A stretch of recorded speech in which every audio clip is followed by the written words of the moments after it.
Reka tubagezeho inkuru isa nkaho yatrendinze muri iyi minsi, cyangwa se inkuru itangaje yasohotse ejo bundi, aho bavuga ko umugabo yasubije amafaranga arenga miliyoni 100 z'amafaranga y'u Rwanda yari yatoraguye mu kimoteri. Umugabo yasubije arenga miliyoni 100 yari yatoraguye mu kimoteri. Umugabo utuye i Bera mu ntara ya Limpopo muri Afurika y'Epfo yabaye intwari nyuma yo gusubiza amafaranga angana na miliyoni 2 z'amarandi, arenga miliyoni 100 z'amanyarwanda yari yatoraguye mu kimoteri.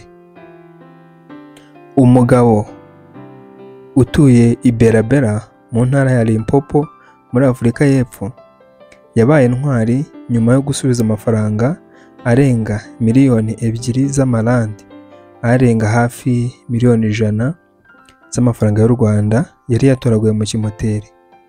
Umugabo utaratangajwe amazina yatoraguye amafaranga mu isanduku y'imyanda yari hafi ya Shoprite, aho yahise ayajyana kuri sitasiyo ya polisi nk'ishimwe yahawe impano y'amarandi 500 ahwanye n'ibihumbi 37 byonyine nabyo byo guhaha muri Shoprite.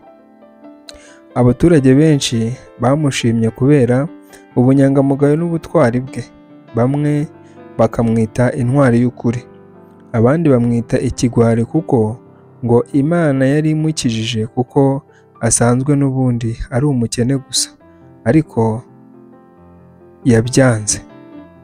Wowe se iyo uba uri uwo mugabo wari gukora iki? Icyo ni ikibazo ku giti cyawe kikureba. Ese uyu mugabo ni intwari, ni ikigwari, wamwita iki?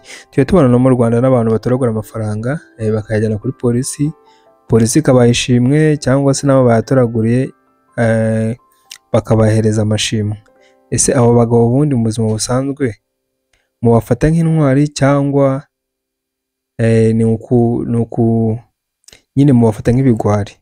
Kuko tuzi ko ubundi mu Rwanda ikintu cyose gitoraguwe ubundi bavuga ko atari icyaha, ugishyikiriza inzego zishinzwe umutekano bagashakisha nyiracyo bakakimusubiza. Kuko twigeze kumva n'umupolisi wize gutoragura 40,000 ndatekereza by'amadolari ku kibuga cy'indege, abisubiza abiha polisi, polisi ishakisha nyirabyo. Ni abantu benshi bata amafaranga abandi bakayatoragura bakayashyikiriza. Ese kuri wowe uko ubyumva, nkawe yatoraguye wayasubiza cyangwa wayaryamaho?